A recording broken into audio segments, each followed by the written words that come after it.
Bienvenidos a otro programa de nuestra serie Pastores. Como ustedes saben, en esta serie lo que queremos es presentar a nuestros obispos para que conozcamos mejor su vida, de dónde vienen, cuál ha sido su vocación, cuál ha sido su itinerario personal, y de esa forma también queramos más a la Iglesia. Tenemos hoy a un invitado muy especial, a don Luis Javier Argüello, flamante ex secretario de la Conferencia Episcopal Española. Don Luis, muchísimas gracias por estar con nosotros, muchísimas gracias por haber aceptado nuestra invitación. Muy bien, encantado de poder estar aquí y dirigirme a los oyentes y los que ven esta cadena. Don Luis, usted nació en Palencia en mayo de 1953. Yo la verdad es que tengo muchísimo cariño a esa zona, a Palencia. ¿Cómo era su pueblo? ¿Cómo era Meneses de Campo? ¿Cómo era su familia? Sí, yo soy de Tierra de Campos, de Meneses de Campos, como bien acaba de decir, y mi pueblo ha vivido lo que yo en mi propio recorrido vital, pues es todo este proceso del fuerte éxodo migratorio, ¿no? Mi pueblo es un pueblo fundamentalmente agrícola. La Tierra de Campos es una zona de agricultura fundamentalmente de secano y de pequeña ganadería. Entonces, la maquinización, todo el empleo cada vez mayor de tractores, de cosechadoras y demás, hizo que mucha gente dejase nuestro pueblo, yéndose a las zonas industriales de España, ¿no? Yo he nacido, podríamos decir, cuando España era todavía mundo rural y cuando esas características, incluso las de la vida de la Iglesia, como mundo rural eran muy fuertes. Mi familia es una familia creyente y yo he recibido en el seno de mi propia familia y especialmente de la mano de mi madre la fe y la iniciación cristiana. ¿Cómo se llamaba su madre? Juanita se llama, que espero que esté en el cielo, sí. ¿Cuántos hermanos eran ustedes? 5. Yo soy el mayor de 5 hermanos. Sí. ¿Y los otros, alguno es religioso? Bueno, de los otros hay un matrimonio cristiano, digamos, ¿no? Y hay un hijo de este matrimonio es sacerdote, o sea, y los demás, bueno, pues tratan de vivir su vida como buenos creyentes y buenos ciudadanos. Y cuando era usted pequeño, ¿sus padres le animaron de alguna forma al sacerdocio o cómo le entró esa inquietud? Yo creo que la vocación nos las da el Señor desde el seno materno. Otra cuestión es cómo la descubrimos. Entonces yo que recibí el bautismo en mi pueblo, tanto la primera Eucaristía como la confirmación, también en mi pueblo y en un pueblo de al lado, que es el pueblo de mis padres, Villerías de Campos, y fui a estudiar a un colegio de hermanos de la Salle, al colegio Nuestra Señora de Lourdes en Valladolid. Yo ahí empecé a caer en la cuenta de que el Señor me estaba llamando para dar un paso. No sabía muy bien, como quienes me rodeaban era un numeroso grupo de hermanos de la Salle, yo pensé, quizás sea ser hermano de la Salle. El caso es que no fue así, pero fue luego en el ambiente de los hermanos de la Salle, participando en su propuesta de pastoral, siendo ya yo no solo universitario, sino después de haber acabado la carrera, cuando en un lugar especialmente significativo para los hermanos de la Salle, que es el monasterio de Bujedo, en el norte de Burgos, cerca de Miranda, yo caí en la cuenta de que el Señor me llamaba. Esto me llamaba para el sacerdocio. En ese momento yo tenía 30 años, pero es cuando caí en la cuenta. La llamada estaba desde el principio. El Señor no juega con nosotros. Cuando nos llama a la vida, nos llama a un proyecto de santidad concreto, en el que hemos de caer en la cuenta, aunque a veces tardemos décadas en caer en la cuenta y demos muchos recovecos o rodeos en el camino. ¿Y usted antes de eso había tenido la inquietud y lo había apartado o no había? Tenía esta inquietud de una llamada a una especial consagración en el colegio con los hermanos de la Salle. Después, mi época de universitaria, yo estudié Derecho en la Universidad de Valladolid, estamos hablando de los años 70, era una época social y políticamente convulsa en España, ¿no? Era, digamos, el final del régimen político anterior, el que había conducido el general Franco, y las expectativas de un cambio que no se sabía muy bien por dónde podían seguir. En ese momento la universidad vivía con especial ebullición todo esto Y yo entonces, no es que me apartase de la Iglesia, porque no creo que esto no ha sido así nunca. De hecho, yo vivía también en un colegio mayor de los Hermanos de la Salle y el cultivo de la fe se realizaba de manera explícita. Pero sí que empecé a tener otras inquietudes, más marcadas por lo social y lo político. Y desde ahí pues yo afirmaba con fuerza mi propia vocación laical, incluso mi colaboración en la Iglesia, en la pastoral de adolescentes y jóvenes con los propios Hermanos de la Salle, pero estando en estas, pues yo creo que el Señor me zarandeó para hacerme caer en la cuenta de que lo que me estaba llamando y que mi propia aportación, por así decirlo, al bien común o a la reconciliación y a la comunión en nuestra sociedad, tenía mucho que ver con ser ministro del perdón y de la Eucaristía. ¿Y qué es lo que dijeron sus hermanos, los amigos que le conocían? Porque usted ya tenía 30 años. Luis, ¿te has vuelto loco? Bueno, son de diversos niveles. Yo creo que en mi familia esta decisión ha sido siempre bien aceptada. Es verdad que en el punto de vista de mis compañeros, la gente más cercana, yo había hecho una carrera brillante y tenía posibilidades de dedicarme a la carrera. Yo me había quedado en la universidad como profesor ayudante, profesor no numerario, que se decía entonces, estaba con mi tesis doctoral y con las posibilidades de una carrera universitaria, digamos, ¿no? E incluso también desde el punto de vista de las inquietudes sociales y políticas, cuando ya se instaura el nuevo régimen y la Constitución, yo tuve oportunidades, digamos, ¿no?, de haber encauzado mi vida por ahí, tanto además del ámbito académico, por el ámbito social y político de la España de finales de los años 70, primeros 80. Pero de alguna forma el Señor me hizo caer en la cuenta de que la gran renovación de una sociedad tiene mucho que ver con una renovación espiritual, con la conversión del corazón, que no está desligado de lo demás, pero que es como el punto fundamental. Así caí en la cuenta, he vivido en esta vocación y la propia vivencia de la vocación en estos ya 36 años de ministerio sacerdotal, yo me ordené en el año 86, pues me confirma mucho en mi vocación.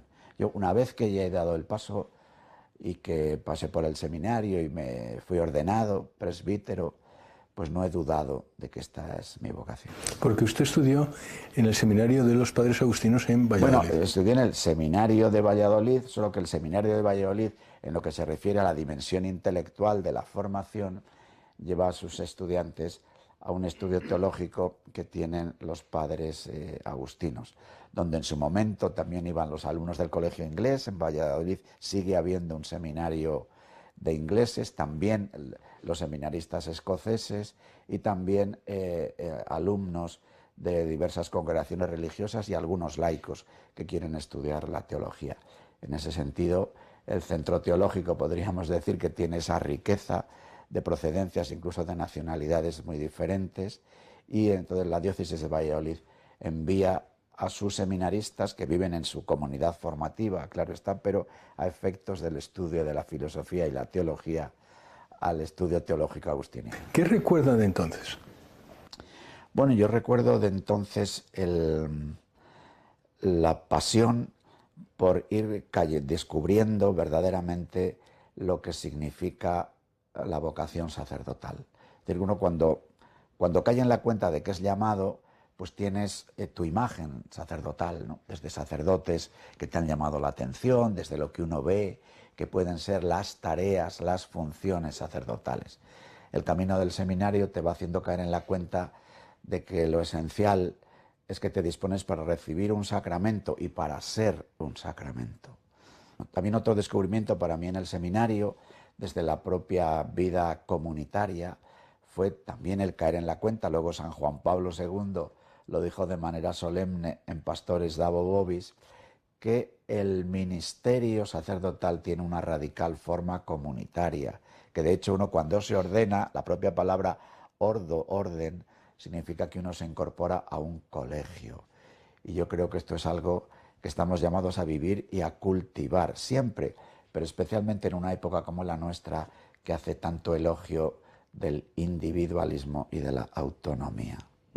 Pero los sacerdotes, los presbíteros seculares son más, digamos, independientes que si estuviera, porque Si me lo dice así, parecería que hubiera usted querido ser franciscano, oblato o No, agustino. yo creo que esto es lo que la llamada apostólica vivendi forma, ¿no? Que así se ha referido la Iglesia en su tradición a la hora de ver el significado de la vida apostólica. Un presbítero está unido sacramentalmente a un sucesor de los apóstoles. Los apóstoles eran 12 y vivían la forma de vida apostólica que está contada en los textos evangélicos. En razón de su ministerio, de lo que está llamado a encarnar, que es a Jesucristo pastor, pastores se titula este programa, sí. Pues en razón de esa disponibilidad apostólica, tiene que tener una movilidad que no hace que su forma comunitaria esté marcada por el horario del convento, podríamos decir, ¿no?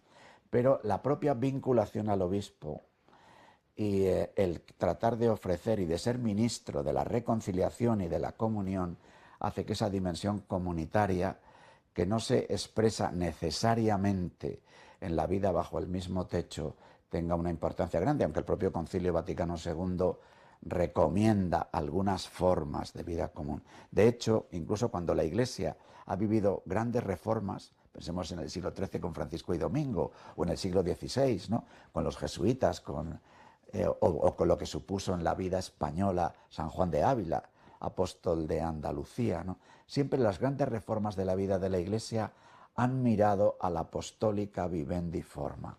El Concilio Vaticano II, que subraya muy especialmente la importancia que tiene que la Iglesia sea sacramento y los sacramentos en la Iglesia, como que saca brillo al ministerio sacerdotal, al episcopado y al presbiterado y luego al diaconado, incluso con la institución de los diáconos permanentes, para desde ahí hacernos una fuerte llamada a que los obispos, los presbíteros, miremos al Evangelio y vivamos esa vida apostólica, ¿no? Es en el sacramento, del sacramento donde deriva nuestra llamada al amor célibe, nuestra llamada a la obediencia y nuestra llamada a la pobreza. Es verdad que, como dice San Juan Pablo II, siguiendo al concilio, nuestra obediencia, nuestra pobreza y nuestro celibato tienen el subrayado, el adjetivo de apostólicos, pero no para disminuir ni la obediencia, desde luego menos el amor célibe, e incluso la propia vida de pobreza, aunque el presbítero diocesano tenga una cuenta corriente y lo mismo el religioso no, pero sus propios bienes, incluso sus propios bienes económicos, están siempre en el horizonte de la misión, de la vida apostólica. Muchísimas gracias por esa explicación. Ha sido muy redonda. La voy a ver después cuando la editemos. Probablemente esto lo volveré a ver. Como usted ha sido, digamos, una vocación tardía, seguro que a lo mejor alguien nos está viendo que estará pensando, ¿tendré yo vocación? ¿Será que estoy llamado a ello? ¿Cuál es el consejo? ¿Qué le diría? Sí, yo diría a cualquier católico que nos esté viendo que todos tenemos vocación. El tiempo moderno partió de un grito: pienso, luego existo, que ha quedado diluido porque hoy es más siento o tengo emociones, luego vivo. Pero en realidad la verdad de nuestra existencia es que hemos sido llamados. Hemos sido llamados a la vida y el Señor que nos ha llamado a la vida nos llamó a la vida con un plan, con una vocación. Entonces yo diría que cualquiera que nos esté escuchando y que todavía no se haya identificado vocacionalmente en el matrimonio, en el ministerio, en la especial consagración, en una vida laical vivida como vocación, que caiga en la cuenta de que todos tenemos una vocación y que descubrirla es lo mejor que nos puede pasar. Porque el que tiene mejor plan para nosotros, mejor plan que nuestros padres, es Dios.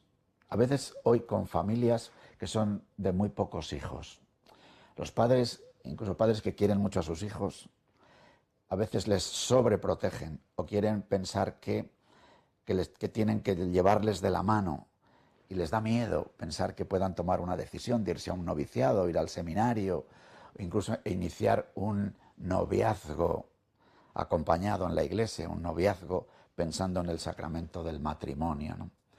Yo creo que si nosotros generamos en la Iglesia un ambiente de que descubrir la vocación es lo mejor que nos puede pasar, entonces rezar, Señor, ayúdame a descubrir lo que tú quieres de mí.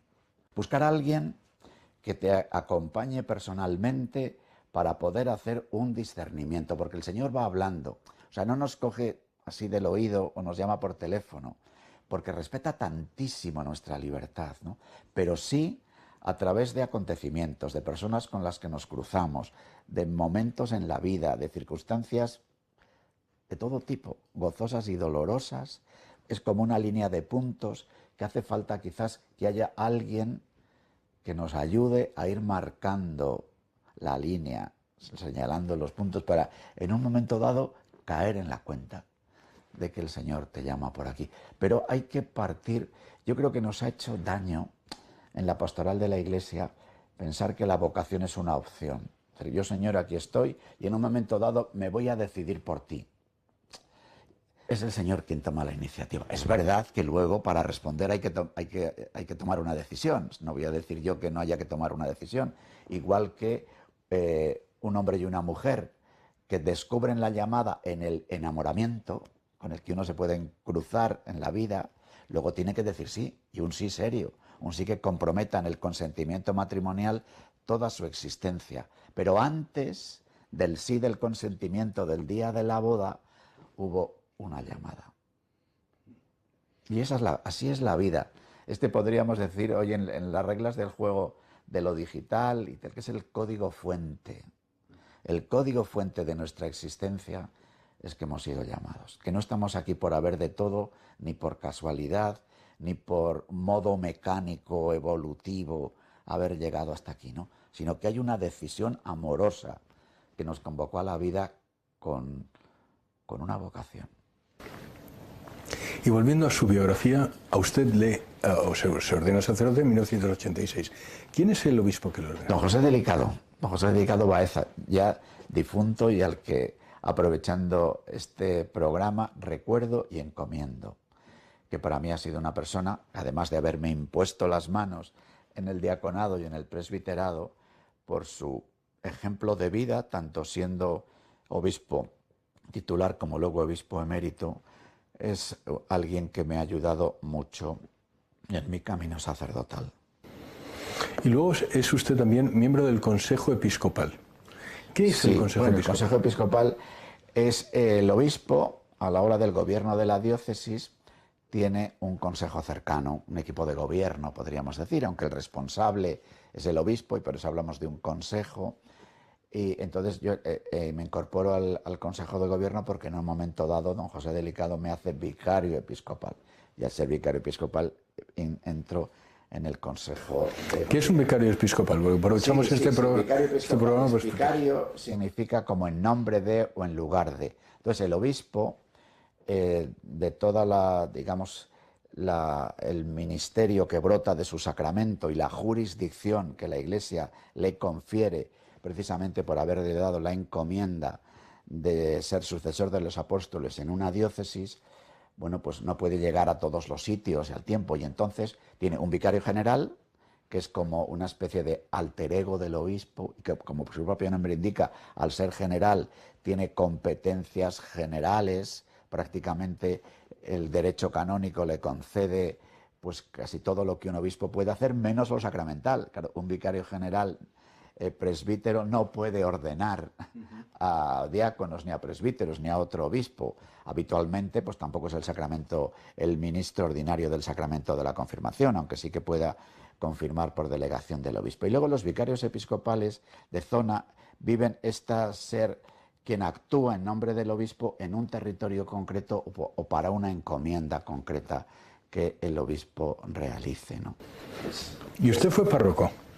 Yo, muy poco tiempo, prácticamente yo nada más ordenarme, el don José Delicado me pidió que continuase en el seminario. No lo sé si porque le parecía que el tiempo que había estado en el seminario era poco, o porque, que yo creo que así terminó siendo, porque el seminario de Valladolid, como otros muchos seminarios en España, a lo largo del siglo XX estaba encomendado a una hermandad sacerdotal, los operarios diocesanos, que fueron fundados por el Beato Manuel, Domingo y Sol, ¿no? Que están en el Colegio Español, por ejemplo, de Roma, y que han estado en muchos seminarios de España y de Iberoamérica.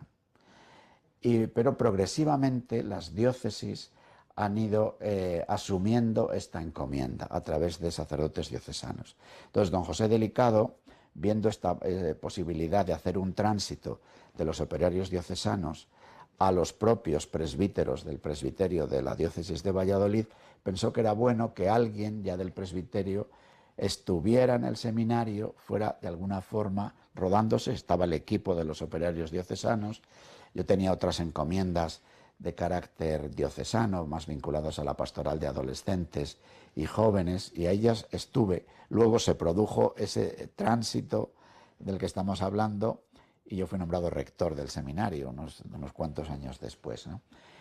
Y mi relación con el mundo de la parroquia ha tenido que ver con sustituciones. Tuve que hacer una sustitución larga a un sacerdote enfermo y después que falleció, que me hizo estar 2 años seguidos en una parroquia rural. Pero la relación que he tenido con el mundo de la pastoral parroquial ha sido de colaboraciones, de sustituciones o de hacerme presente precisamente por esa representación vicaria del arzobispo. Hemos tenido aquí pastores que han estudiado prácticamente en todos los seminarios de España y de fuera. Sí. ¿Qué hace a un seminario bueno? A un seminario que le hace bueno, yo creo que le hace bueno el que haya un ambiente de una verdadera comunidad de discípulos del Señor. En ese sentido, una comunidad que de verdad tenga al Señor en el centro, con lo que eso lleva consigo, ¿no? Del Señor en el centro y todos los cauces que la Iglesia nos ofrece para esta fuerte afirmación del Señor en el centro. Yo creo que hace un seminario bueno el que la formación filosófico y teológica no esté primariamente preocupada por las cuestiones disputadas, ¿no? Sino que trate de ofrecer lo esencial del depósito de la fe, para desde eso esencial, que es el depósito que hemos recibido del Señor y de la gran tradición a lo largo de estos 2000 y pico años, 2000 años, pues podamos abordar las cuestiones que cada época puede poner en discusión, ¿no? Yo creo que un seminario hace que pueda ser un seminario bueno, ¿no? En el que los formadores que estén puedan ser un equipo de sacerdotes que, cumpliendo las diversas tareas de rector, de formador, de director espiritual, cuiden al mismo tiempo un fuerte acompañamiento personal y un pastoreo que haga que haya una vida de verdadera comunidad, de fraternidad cristiana. En este momento en España quizás tenemos una dificultad. Yo creo que el grado, la formación en España, incluso la propia situación de los centros teológicos es más serena que en otras épocas de la vida española, pero tenemos un grave problema, que es el que hay muchas comunidades formativas con un número muy pequeño de seminaristas. Y entonces también la dimensión humano-comunitaria, que es básica en la formación, pide también un cierto roce, es decir, una exigencia de un mínimo de seminaristas. En este momento en España hay muchos seminarios que el número de nuestras comunidades formativas seguramente sea exiguo. ¿Y se está pensando o se pueden entonces juntar seminarios? Bueno, de facto hay ya bastantes pasos en este sentido, ¿no? De diócesis que envían a sus seminaristas a otro seminario y demás. Nosotros en el plan de formación vigente sí se habla ya de manera explícita de 3 tipos de colaboración, ¿no? Una sería la máxima, que es generar entre varias diócesis un seminario interdiocesano. Otro, que una diócesis que tiene su seminario bajo la responsabilidad del obispo de esa diócesis acoja o reciba a seminaristas de otras. Y otros casos es el que, manteniéndose las comunidades formativas, colaborar en alguna etapa de la formación o en algunos de los recursos formativos.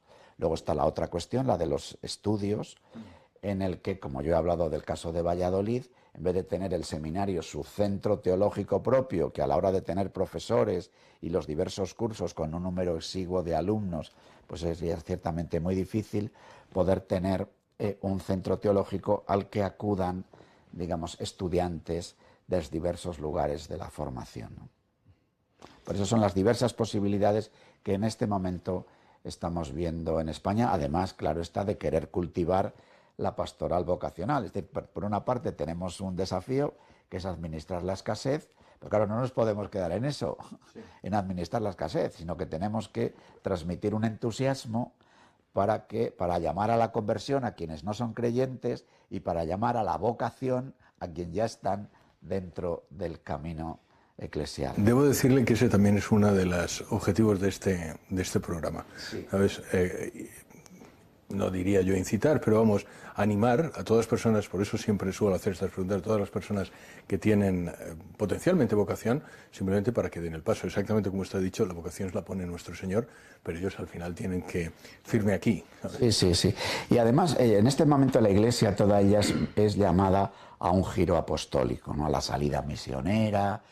Claro, yo creo que la Iglesia dará el giro apostólico si los sucesores de los apóstoles, que es el obispo, el cuerpo del obispo, que es el presbiterio en cada diócesis, y algunas manos del obispo, que son las diaconías en los diáconos permanentes, si el ministerio ordenado da también este paso a redescubrirse como ministerio apostólico. Es decir, que todas las personas que nos vean y que digan, yo siento la llamada a colaborar en la Iglesia para que esta Iglesia sea más misionera, pues yo creo que es muy importante caer en la cuenta de la importancia que tiene que haya sucesores de los apóstoles. Que cuando la Iglesia decimos es una, santa, católica y apostólica, ese giro apostólico le dé el que haya hombres que, encarnando el ministerio ordenado, es decir, a través de la humilde condición de cada uno de nosotros, ser una mediación sacramental de la presencia de Jesucristo, pastor, esposo, siervo, cabeza de la Iglesia, que la lanza, la convoca, la acompaña, para que toda la Iglesia española sea una Iglesia apostólica, misionera. Es muy importante que haya un puñado de apóstoles con celo apostólico en su corazón. No se vayan, vamos a volver enseguida con don Luis Argüello. Tengo que decirles, como les digo siempre, recuerden, si quieren tener más programas de estos, EWTN solo se financia con donativos, sus donativos. No tenemos publicidad y dependemos de la generosidad de la gente que nos ve. Por eso, si puede, entre en la página web www.ewtn.es, en la parte Ayúdenos, y déjenos aquello que puedan. Volvemos enseguida.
Volvemos con don Luis Argüello. Le habíamos dejado a punto de ser obispo. En el año 2016 el Papa Francisco le hace obispo auxiliar de Valladolid. ¿Se lo esperaba usted?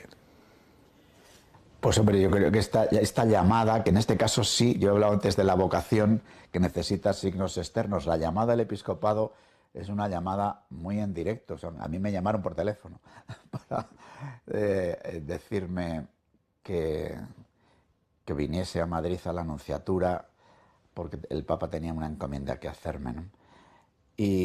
Pero vamos, si yo tengo que ser sincero, diré que como este tipo de, a veces, de rumores de las posibilidades de que alguien sea nombrado obispo, de hecho, mi arzobispo, don Ricardo Blázquez, había dicho en público que había solicitado al Papa un obispo auxiliar por razón de ser el presidente de la conferencia, al ser también creado cardenal, al tener encomiendas de la Santa Sede que le hacían pues faltar de la diócesis, que en determinadas ocasiones él habló de que precisaba un obispo auxiliar para hacer la visita pastoral. Entonces, bueno, un posible candidato para ser obispo auxiliar siempre es alguien de la propia diócesis. Yo era el vicario general con don Ricardo, o sea que se hablaba de mí. En ese sentido, yo ese run le tenía. Pero siempre es una llamada que te sorprende. ¿Qué características tiene que tener un presbítero para ser obispo? O sea, ¿cómo? Porque esto parece que también es como ¿sabes? El agujero negro. O sea, sacamos el nombre y le toca. Entonces, ¿cuáles son? ¿En qué se fijan? Si usted me lo puede decir. Sí, bueno, hay algunas cuestiones que son objetivas, que están dichas en el propio Código de Derecho Canónico, ¿no? Aparte de una edad, unos años de ejercicio del ministerio, un cierto conocimiento, ¿no? de lo que es la doctrina de la Iglesia y haber manifestado en el propio ejercicio del ministerio, además de una fidelidad a la palabra y a la tradición, una cierta capacidad, ¿no? de gestión, de gobierno pastoral y demás. Quienes promueven posibles candidatos son aquellas personas a las que la nunciatura pregunta, ¿no? Que suelen ser otros obispos. Las provincias eclesiásticas de manera periódica ofrecen a la nunciatura candidatos al episcopado de entre los presbíteros de la propia provincia eclesiástica. También se hacen consultas a laicos y a religiosos de la propia diócesis a la hora de poder ofrecer candidatos de entre los presbíteros de la diócesis, ¿no? Luego, el señor nuncio, imagino que también con criterios que reciba de la congregación de obispos y del propio Papa, pues selecciona una terna y al final de esa terna la congregación de obispos presenta un candidato al Papa. Y luego, cuando se es obispo, ¿cómo se evalúan los obispos? Le voy a decir de dónde viene la pregunta. Yo vengo del mundo de la empresa, entonces cuando yo tenía directores generales, pues les evaluaba basándome en los resultados, es decir, bueno, pues cuánto has crecido en esto, cuánto has crecido en el otro, y luego lo que se llamaba un scorecard, es decir, una serie de puntos donde a cada uno, una vez al año, pum, pum, pum, pum, pum. ¿Se hace eso así con los obispos o no? Hay una diferencia. Hay varias, espero. No, pero digo una esencial. Quiero decir que una encomienda de una empresa siempre puede ser una encomienda temporal. La ordenación nos hace que seamos obispos, imprime un carácter que nos hace sacerdotes, presbíteros, obispos para toda la vida. Entonces, esa es una cuestión. Es verdad que luego, en el ejercicio de las funciones que brotan del sacramento, pues ahí yo sí creo que cabe una valoración, y de hecho las valoraciones se terminan haciendo. Claro, es difícil a un obispo decirle vas a dejar de ser obispo de esta diócesis, como uno puede decir vas a dejar de ser director general, pero ciertamente el obispo cada 5 años, que en la práctica terminan siendo 6, 7 ahora, ¿no? Porque la Iglesia ha crecido en todo este tiempo y hay muchos más obispos ahora que en el tiempo del concilio, hay muchas más diócesis. Por eso la visita ad limina, que hay que realizarla cada 5 años, ahora se realiza pues, una media cada 7, 8 años. Hay que rendir cuentas, hay que ofrecer un informe de la propia diócesis, ¿no?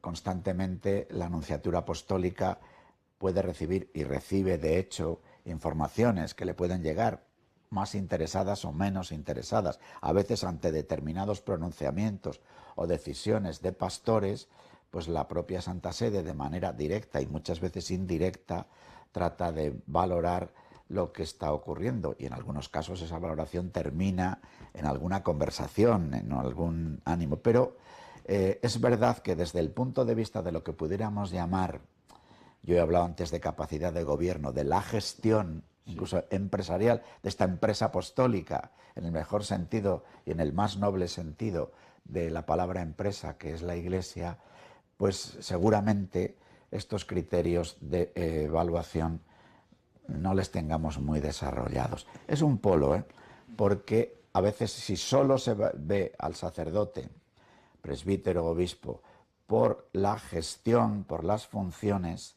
podemos caer en una deriva que haga que perdamos de vista la condición sacramental, que eso tiene otras consecuencias. No estoy abogando por eso, estoy simplemente diciendo, de verdad que no. Es decir, que yo miraba los resultados. En su caso, el resultado, pues no sé, el número de matrimonios, bautizos, conversiones, vocaciones, lo que usted quiera. Cuando un obispo lleva, porque es verdad que si lleva 2 años, usted es nuevo en el arzobispo de Valladolid, con lo cual, pero imagínese llevar 20 años de arzobispo, no lo sé.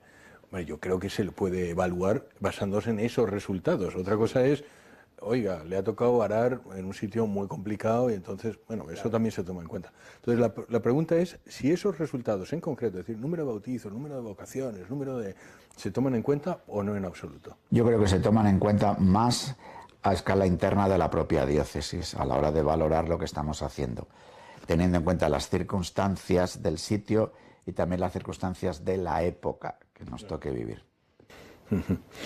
Y en junio del 2022, o sea, no hace mucho, le nombra usted arzobispo de Valladolid. ¿Ese se lo esperaba o no se lo esperaba? No, lo más normal es que un obispo ejerza su propio ministerio, sea sucesor de los apóstoles en una diócesis distinta de la suya. Eso es lo que ha sido habitual en España y en muchos más sitios, lo cual no quiere decir que no haya obispos que lo son de su propia diócesis. En este momento en España somos varios los obispos que hemos salido de nuestro propio presbiterio o que hemos dado una vuelta y hemos terminado en nuestro propio presbiterio, en nuestra propia diócesis, ¿no? Yo creo que, como yo dije cuando se produjo esto, tiene luces y sombras. Tiene un aspecto positivo, que haya un conocimiento de la realidad de la diócesis, de las personas, del contexto social, cultural, y tiene un aspecto negativo, ¿no? Que una diócesis en un momento dado puede necesitar un revulsivo, una persona que viene nueva, un estrenar también las relaciones, y entonces un obispo que ya lleva allí tiempo, que es del propio presbiterio, que en mi caso además ha sido obispo auxiliar en la misma diócesis, bueno, pues puede tener ya, digamos, sus inercias en las relaciones, sus filias y fobias, aunque uno haga todo el esfuerzo del mundo por vivir una pureza de corazón, ¿no? Pero, o otras personas la tengan respecto a mí, ¿no? Entonces yo creo que se trata de ver cómo estos factores positivos de conocimiento y demás sean los que prevalezcan respecto de las dificultades o de los aspectos menos positivos que yo creo que también se dan, ¿no? Descríbame la diócesis de Valladolid. Valladolid es una diócesis desde el punto de vista numérico, cuantitativo, que está en casi todos los rankings estadísticos en el medio. Es decir, tiene una población de que 500... La diócesis coincide con la provincia.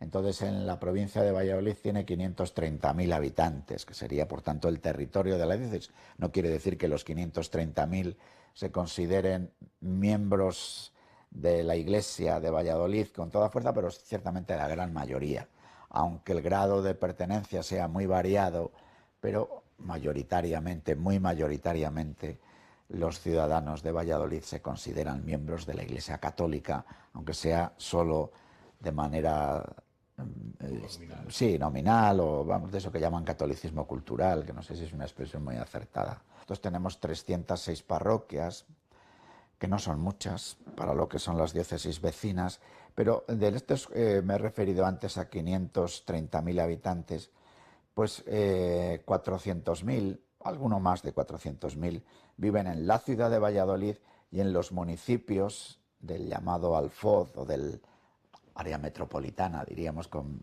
una cierta rimbombancia, de los municipios que están a 15-20 kilómetros alrededor de Valladolid. Ahí vive la mayoría de la población. Respondemos a las características de una ciudad de tipo medio alto, fundamentalmente nuestra diócesis. ¿Qué retos se ha encontrado? ¿Qué es? Bueno, yo creo que el reto principal en la diócesis de Valladolid, pero seguramente en todas las diócesis de España, es el reto de la transmisión de la fe. Nosotros llevábamos siglos y siglos, ¿no?, viviendo una transmisión de la fe realizada de modo muy connatural a la vida familiar y a la vida de un ambiente social. Esta transmisión de la fe realizada en el seno de la propia familia y de un ambiente social en el que los grandes acentos de una vida entendida desde una perspectiva católica, pues estaban ahí, ¿no? Y así nos hemos hecho católicos tantos de nosotros. Yo creo que esta transmisión connatural de la fe en la vida familiar y en la vida del ambiente social ha quebrado. Y entonces ahora nos encontramos con el desafío de convocar a la fe y de iniciar en la vida cristiana a muchos de nuestros contemporáneos, ¿no? Y esto nos pilla con el pie cambiado. Somos una iglesia muy adecuada, con una organización de atención pastoral a un pueblo ya organizado, a un pueblo ya existente, que de repente se encuentra con el desafío enorme de tener que anunciar a Jesucristo, iniciar en la vida cristiana y transmitir la fe a muchos conciudadanos que están alejados de la vida de la Iglesia, pero que sin embargo tienen todavía esa resonancia de ser católicos de toda la vida, ¿no? Con lo cual la llamada a la fe no tiene la novedad, la frescura que pueda tener lo mismo en otros lugares del mundo, donde la fe se estrena, por decirlo así. Allí entre nosotros hay el riesgo de parecer que el anuncio de la fe es como volver a cantar coplas de otros tiempos. Y la buena noticia que el Evangelio es, y la novedad que ofrece para esta sociedad que vive el cambio de época, pues precisa de un fuerte testimonio de santidad de los misioneros, de los evangelizadores, de los apóstoles, porque si no es difícil romper el círculo o el techo de cristal que nuestra propia sociedad ha construido. Es casi el peor de los dos mundos, casi el peor de los dos mundos, porque es una sociedad neopagana y el neo, porque en una sociedad pagana uno anuncia el Evangelio, anuncia a Jesucristo y efectivamente tiene esa novedad y ese pero aquí es, al ser neopagana, esto me recuerda a lo que me decía mi abuelo, que realmente es una cosa que ya dejé detrás. Eso es un poco lo que está diciendo. Efectivamente es probablemente más difícil. Sí, es un desafío grande, pero por otra parte nos da una oportunidad grande de decir vamos, ¿no? Sí, seguramente también reconociendo que en la pertenencia a la Iglesia Católica pues hay diversos círculos.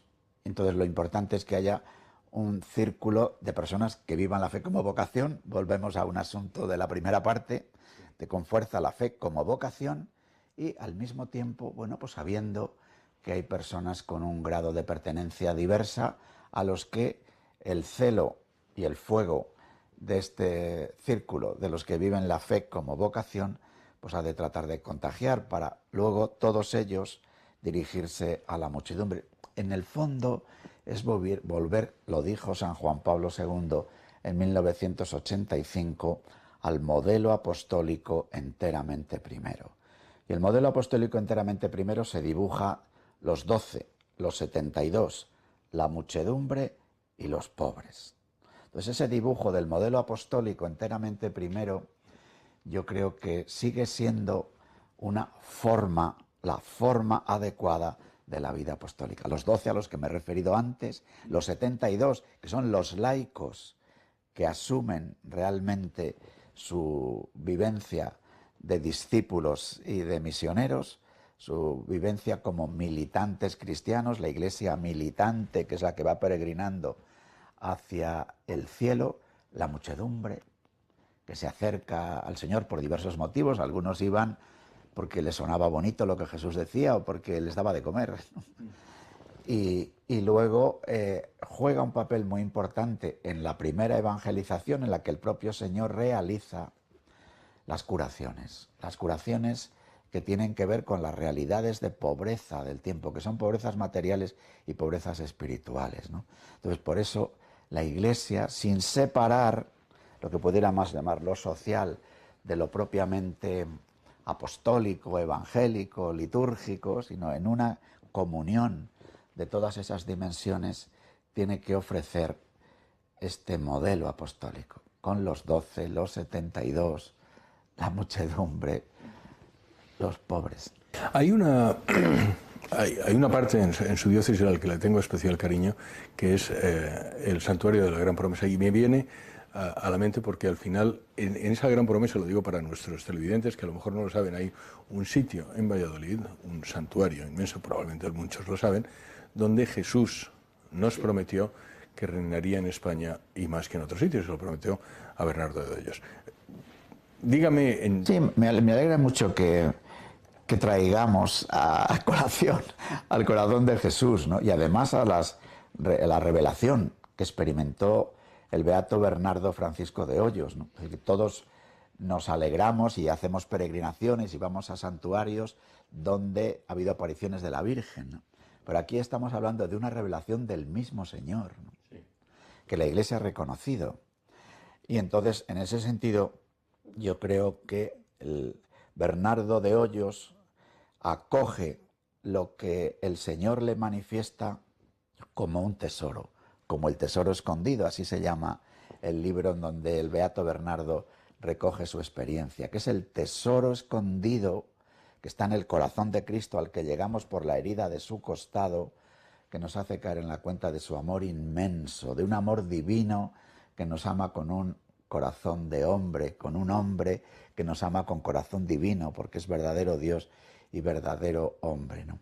En ese sentido, yo creo que la Basílica Santuario de la Gran Promesa nos llena de esperanza, porque hay un reinaré que, si le situamos en el contexto de la España de la época era también Iberoamérica, porque la España de la época era también las provincias de ultramar, digamos, los virreinatos.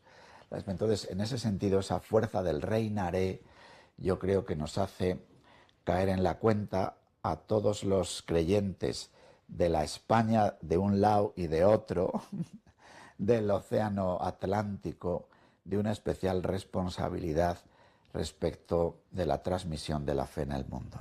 De hecho, quiero alentar a todo el mundo a que vayan a esa Basílica Santuario, y efectivamente a los españoles de un lado y otro. Hemos tenido aquí en otra serie a Marcelo Gullo, que es un historiador argentino, y él efectivamente habla de eso, de no somos españoles de este lado, somos los españoles del otro lado.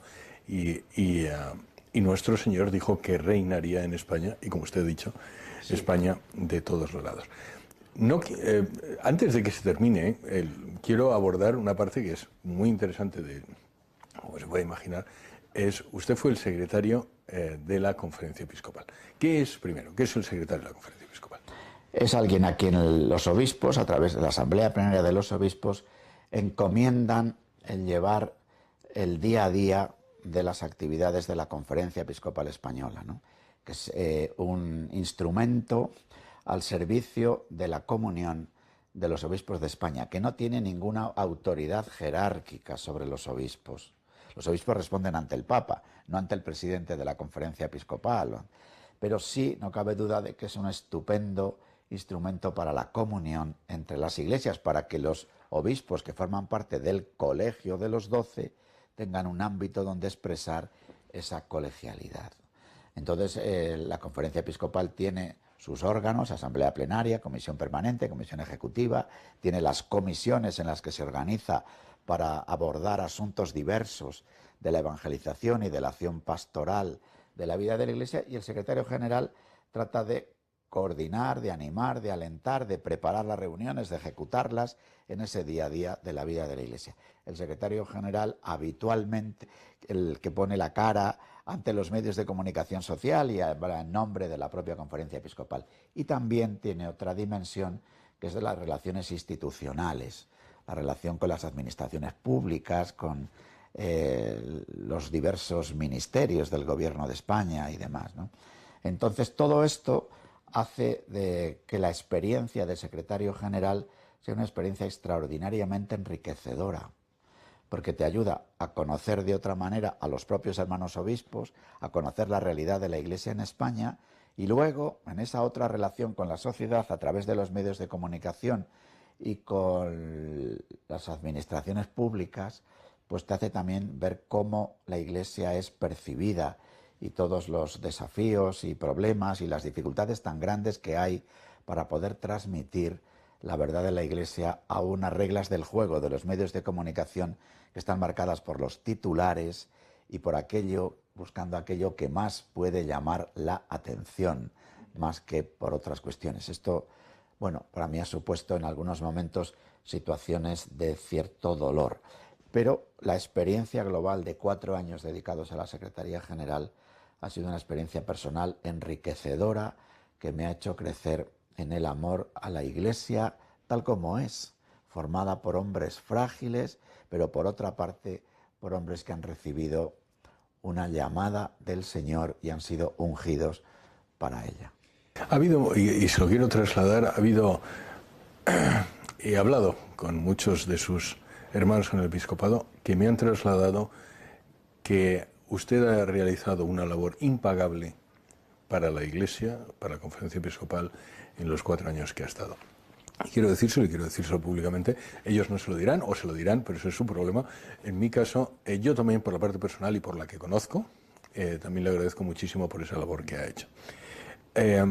Cuando una persona, que además, como usted ha dicho, es no solo secretario de la Conferencia Episcopal, sino también tiene que llevar las relaciones con los poderes públicos en muchas ocasiones, y los poderes públicos en España, lamentablemente, en muchas ocasiones han sido furibundamente anticatólicos. Eso no lo dice usted, lo digo yo. ¿Cómo se maneja eso? Pues la situación para la Iglesia en general y para un ministro de la Iglesia tiene una singular dificultad, porque nosotros constantemente, por nuestro propio ministerio, tenemos que estar haciendo llamadas a la reconciliación, a la comunión, al encuentro, a la colaboración.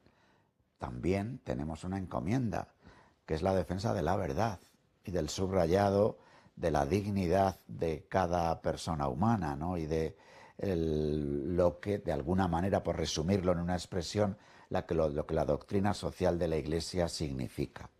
Entonces, claro, nosotros tenemos que conjugar esta doble perspectiva, la perspectiva del diálogo, el encuentro, la colaboración, y la perspectiva de la propuesta conforme a la verdad de la que nosotros somos depositarios.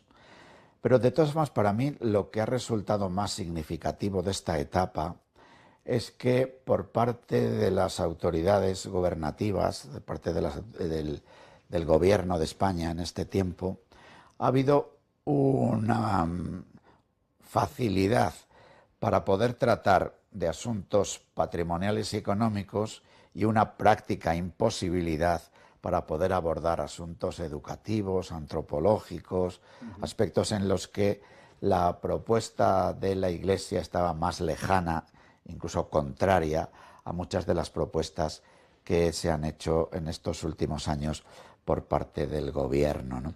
Entonces, en este sentido, nosotros hemos mantenido una singular preocupación por aquello de aparecer ante la opinión pública como personas solo preocupadas por los temas económico-patrimoniales, fiscales, y no por los otros.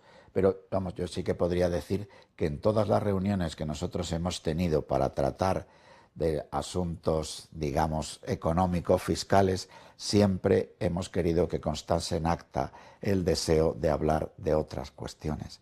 Pero no es que lo hayamos conseguido con mucho éxito. ¿Se ha encontrado con gente, políticos, que de verdad deseaban el mal para la Iglesia? Bueno, eso me parece que es hacer un juicio especialmente duro que me cuesta hacer, ¿no? Yo lo que sí que creo es que me he encontrado con políticos cuya propuesta, pensando en la dignidad de la persona y en el bien común, que son los dos polos en los que a la hora de un coloquio con la sociedad organizada, con la comunidad política, la Iglesia siempre refiere, pues yo he percibido una extraordinaria confusión antropológica y una manera de situarse en las propuestas que pudiéramos llamar que tienen que ver con el bien común, en el que a veces se ha buscado más el divide y vencerás, digamos, como estrategia política, que la búsqueda del bien común. Eso es lo que sí que puedo decir como actitud o como juicio de los comportamientos externos. Entrar en lo hondo del corazón me cuesta. Y le voy a hacer una última pregunta que además nos atañe a nosotros, WTN, y que tiene que ver con esa otra faceta que era, como secretario general de la Conferencia Episcopal, también trataba usted con los medios. ¿Cuál es el consejo que nos da a WTN o a cualquier otro de los medios, en este momento la única televisión católica en España, debo decir, o contenido católico en España es WTN, que nos da usted en este mundo en que los medios parece que también juegan en el otro lado del campo? Sí, pues el tratar de hacer llegar de la mejor manera posible aquello que la Iglesia es y la buena noticia de la que es depositaria. De alguna forma tratar de romper los muros y las barreras que impiden que esta noticia incluso de los hechos de lo que la Iglesia es y hace, y sobre todo también cómo poder dar a conocer todo aquello depósito de verdad del bien de lo que la Iglesia es depositaria. Precisamente porque la confusión del cambio de época afecta a tres pilares de la existencia, que es a la comprensión del ser, a la comprensión del amar y a la comprensión del hacer. Todo esto está hoy en juego. El ser, porque hay confusión antropológica; el amar, porque el matrimonio y la familia, pues también se llama familia a cualquier cosa, digamos, ¿no?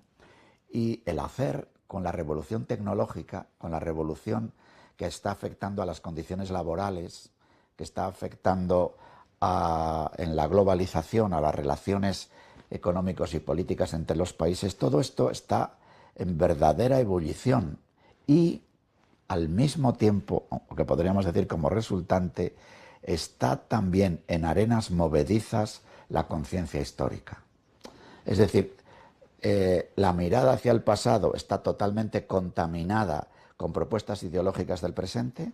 Hablemos de la cultura de la cancelación, del eso llamado pensamiento woke, de la vigilancia, y no digamos nada a la hora de mirar al futuro, en el que la incertidumbre se trata de abordar solo desde propuestas posthumanistas, en parte, ¿no? Entonces, cuando estas cuatro cuestiones están en juego, esa misma situación de incertidumbre y de confusión es fácil que la vivamos en el interior de la Iglesia.